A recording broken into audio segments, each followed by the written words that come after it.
yung maabala mamaya pag nag-uumpisa na yung ating lecture, no? So, upuan na po natin yung mga bakanting upuan sa unahan. Dito po, may nakaupo po ba dyan? Upuan. At upang magbigay po ng kanyang pagbati at mensahe muli, palakpakan po natin Mayor Ate Lani Cayetano. Hello and good afternoon. Talagang pag-seminar, ang harapan talagang upuan, laging bakante. Talagang ayaw niyong matawag sa recitation.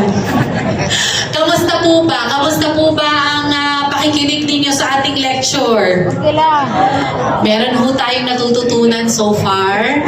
Alam niyo po, dito sa City of Taguig, ang ating pong probinsyudad, pinapalaganap talaga natin yung kahalagahan ng pagkaunawa ng tao sa urban farming. Marami po ang benepisyong maidudulot sa atin ng urban farming. Hindi lang po ito nakakatulong sa atin para makaroon tayo ng dagdag na source ng pagkain.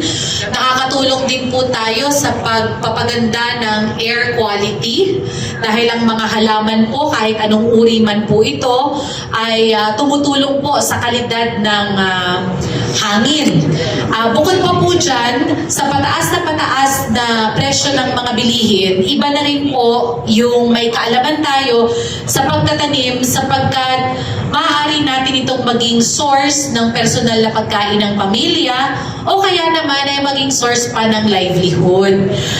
Kaya kung magtataka po kayo, bakit kaya si Mayora Lani, kahit tayo ay nasa city, napakahilig niyang mag-promote at pinupondohan natin yung mga programang kagaya nito para matuto yung mga tao natin sa Taguig. Babae, lalaki, ano man ang kasarian, ang mga edad man ay mula sa maliliit, kasi pati mga bulilit planters po, kala nyo, pati yun, tinuturuan natin, ano? Para maliliit pa lang, nasa daycare pa lang, meron ng kabalayan tungkol sa pagtatanim, kahalagahan ng pagkain ng prutas at pagkain ng gulay. Yun pong